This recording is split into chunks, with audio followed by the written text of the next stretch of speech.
And a second family separated at the southern border due to former President Trump's zero-tolerance immigration policy has been reunited.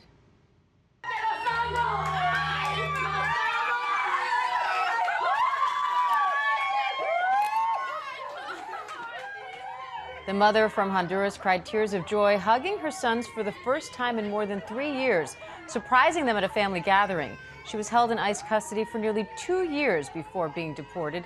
ABC's chief national correspondent Matt Gutman joins us live now from outside a border facility in Donna, Texas, with more on the Biden administration's efforts to reunite these families and tackle the current border crisis. Matt, I know you just got there, so thanks for jumping on with us. You know, there's still, we're hearing at least 400 children whose parents have yet to be located. What's the status of that effort to find their families right now?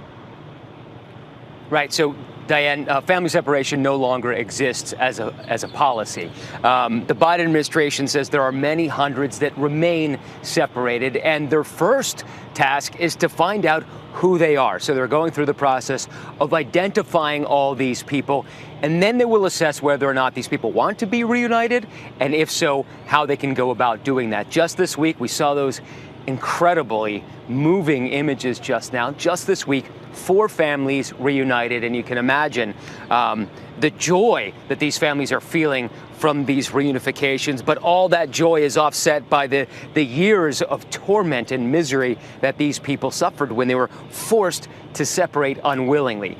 So the Biden administration is trying its best to rectify that.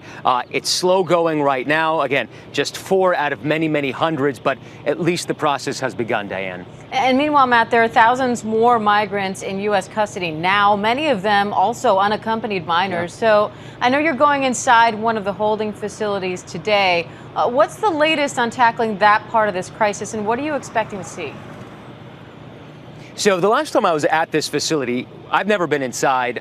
Very few reporters have ever been inside. But the last time we were here, we actually flew over it in a helicopter. There were several thousand kids being held in this facility. Right now, there are just a couple of hundred. So Border Patrol has managed to reduce the number of children in Border Patrol facilities, which are pretty much jail-like facilities, only intended to hold migrants and unaccompanied migrant children for a matter of hours or days. But that has not always been the case. There have been children who've been held here for 10 days, even 2 weeks.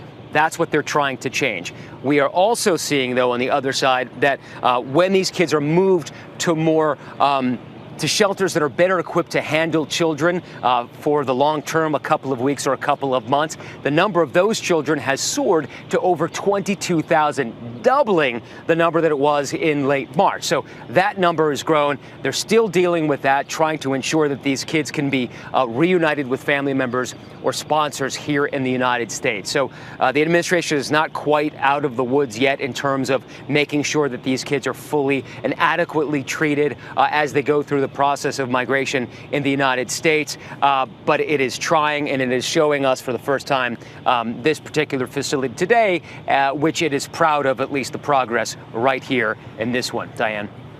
All right, Matt Gutman at the border for us. Thanks, Matt.